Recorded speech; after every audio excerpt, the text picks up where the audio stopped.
ഒരു പുണ്യവും നഷ്ടപ്പെടരുത്. ഒന്നും നിസ്സാരമല്ല. ഉദുഹിയ്യത്തിന്റെ ദിവസങ്ങളാണ് ഇനിയും വരാനിരിക്കുന്നത്. ശബ്ദം ശ്രവിക്കുന്ന ആരുടെയെങ്കിലും മനസ്സിൽ എനിക്ക് സാധിച്ചില്ലല്ലോ ഇതുവരെ അതിന് കരുതാനെന്ന് ചിന്തിക്കുന്നവരുണ്ടെങ്കിൽ ഓർമ്മപ്പെടുത്തുകയാണ്, നിങ്ങളുടെ ചാൻസ് അവസാനിച്ചിട്ടില്ല.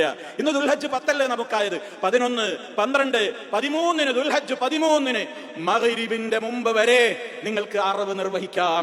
ആർക്കെങ്കിലും ഇതുവരെ അതിന് സാധിച്ചില്ലയോ, തീരുമാനമെടുത്തോളൂ. തീരുമാനമെടുത്തത് മുതൽ നിങ്ങൾ നഖവും മുടിയും നീക്കുന്ന ആദിൽ നിന്ന് വിട്ടു നിൽക്കുക എന്ന അതവ് നിങ്ങൾ പാലിക്കണമെന്നേയുള്ളൂ. നിങ്ങൾക്ക് ഇനിയും അതിന് അവസരങ്ങളുണ്ട്.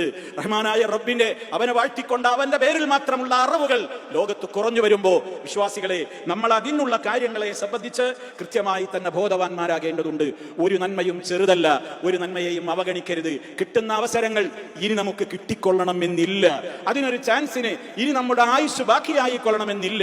റഹ്മാനായ റബ്ബ് ആഫിയത്തുള്ള ദീർഘായുസ് നമുക്കെല്ലാം പ്രദാനം ചെയ്യുമാറാകട്ടെ.